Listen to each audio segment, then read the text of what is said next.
Okay, real quick, before we get into anything else, if you make less than six figures and you've ever thought, I'll never be wealthy, I need you to stick around for the next few minutes because lie number 6 on this list is going to make you genuinely angry at how long you believed it.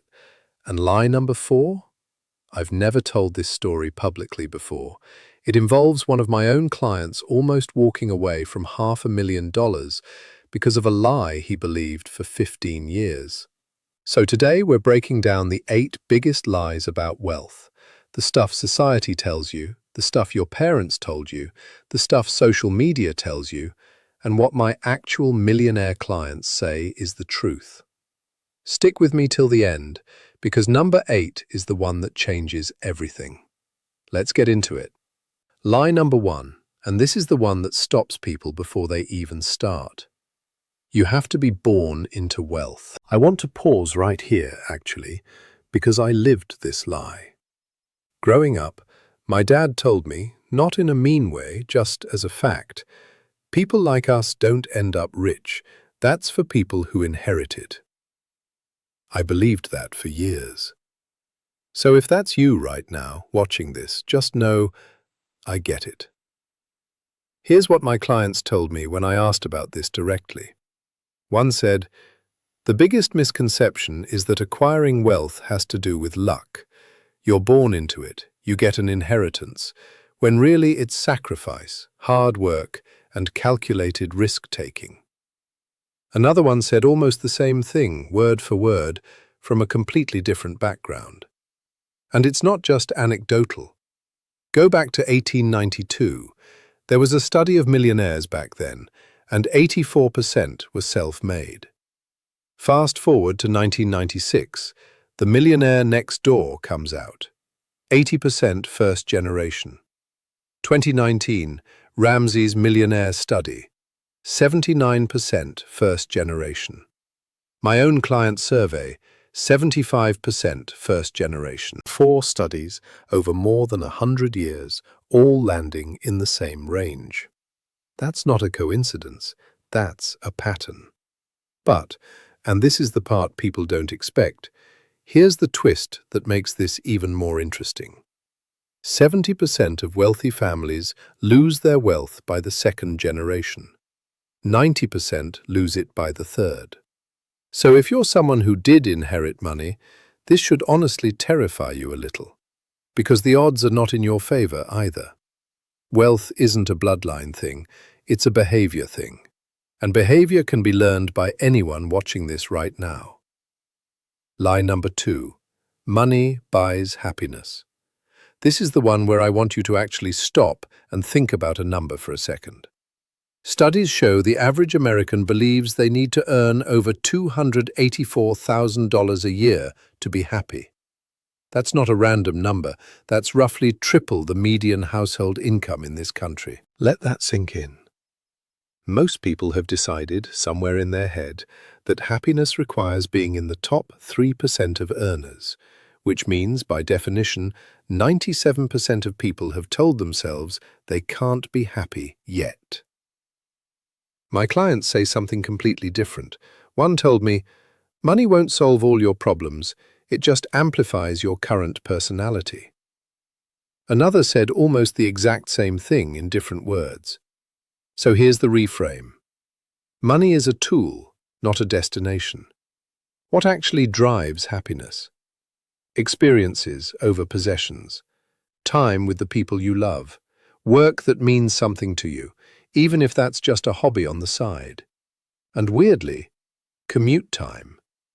There's real research showing a long commute quietly wrecks long-term happiness more than people expect. One more, giving back. Community, generosity, spiritual grounding, whatever that means for you. People who build their life around those things report being happier at every income level than people chasing a number. Lie number 3. You can see wealth.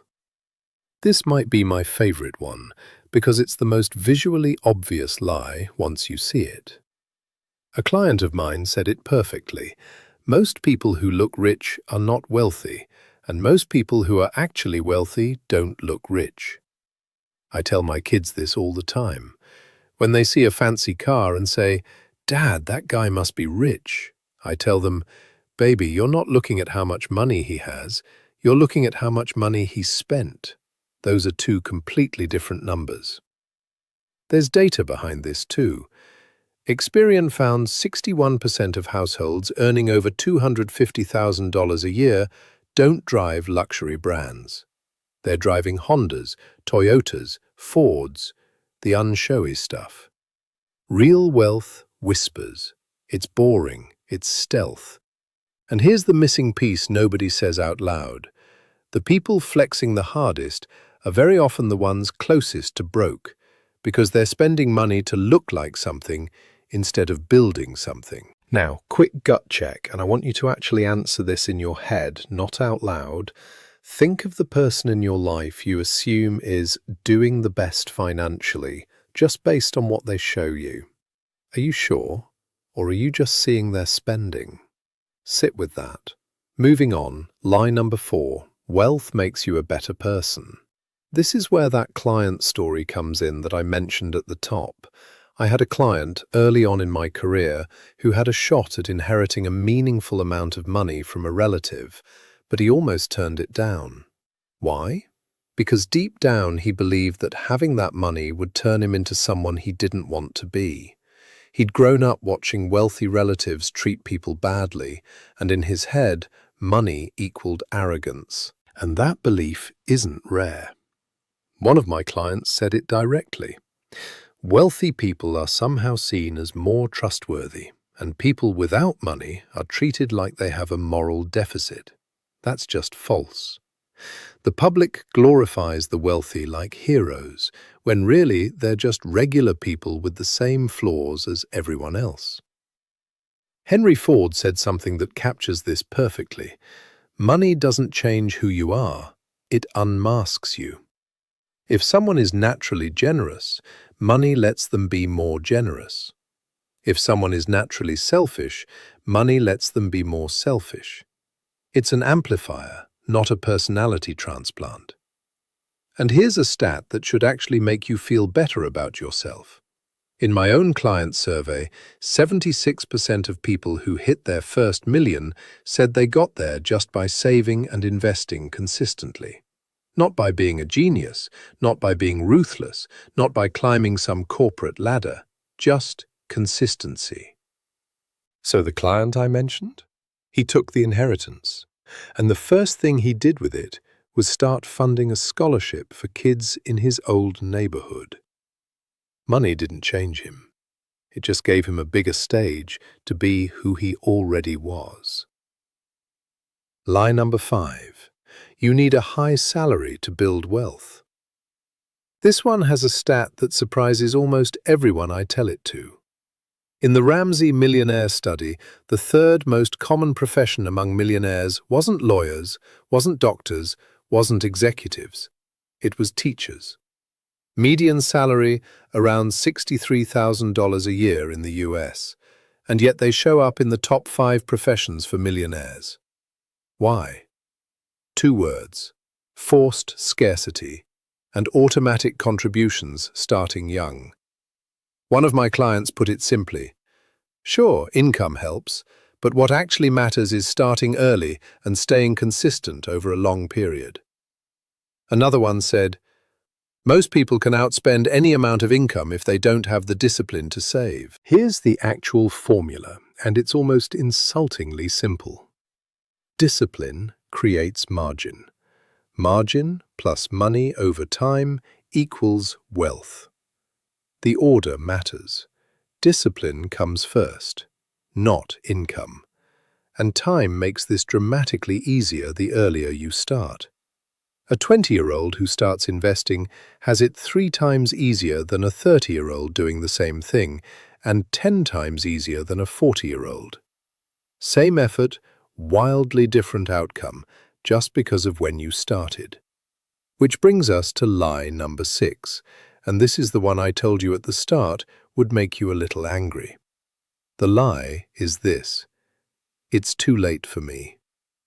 I hear this constantly, from people in their 30s who think they missed the window, from people in their 40s who think it's basically over, from people in their 50s who've fully given up and just assume they'll work forever. Here's the truth nobody tells you. The math on too late is almost always wrong. Because people are comparing themselves to an imaginary version of a 22-year-old investor instead of comparing themselves to where they'll actually be in 10 years if they start today versus if they don't. 10 years from now is happening either way. The only question is whether you're going to arrive there having started or arrive there having waited another decade telling yourself the same story. I've had clients start seriously investing in their 40s and 50s and still retire completely comfortable because too late isn't a real financial term, it's a feeling. And feelings aren't math. If you're watching this and some part of you just felt that little sting of recognition, good. That's the lie losing its grip on you right now. All right, lie number 7, and this is a shift in direction. It's all about the money. Here's what a client told me. Wealth is about money and time. Money gives you the freedom to do what you want when you want. Those two things together are what wealth actually is. Another one said something even simpler. Health is truly the greatest wealth. If I'm healthy, I'm wealthy. In your 20s, you're essentially a billionaire of time and don't even realize it. In your 50s, that flips. Money starts feeling more available than time does. That's not a coincidence. That's the whole game shifting under your feet as you age. There's a real health tie-in too. The Cleveland Clinic found that people who give generously experience measurably lower blood pressure, lower depression, lower stress. Generosity isn't just morally nice, it's biologically beneficial. So real wealth is money, plus time, plus health, all working together. Take one of those away, and the other two don't mean much. Which brings us to the final one. Lie number 8. The big one. Wealth is unattainable for regular people. This is the lie that does the most damage, because it doesn't just make people give up on a goal, it makes them stop trying entirely before they even start. A client of mine said it best. The truth is, anyone can amass more wealth than they currently have today. There are always factors outside of our control, inflation, housing, job markets, but that's not what's actually preventing people. Just saving a portion of income over a long period of time works. Get rich slowly. I am proof of this myself. I came from nothing close to a wealthy family. The formula is almost annoyingly simple. Live below your means, invest consistently, avoid high-interest debt, let time and compounding do the rest. Simple, but not easy. It requires sacrifice today for a version of your life tomorrow that you can't fully see yet. That's the hard part.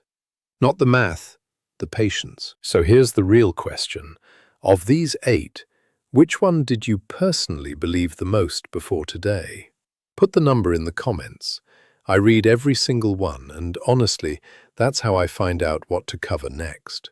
And if you want to actually see the math behind starting at 20 versus 30 versus 40, the exact multiplier I mentioned earlier, I've got a free wealth calculator.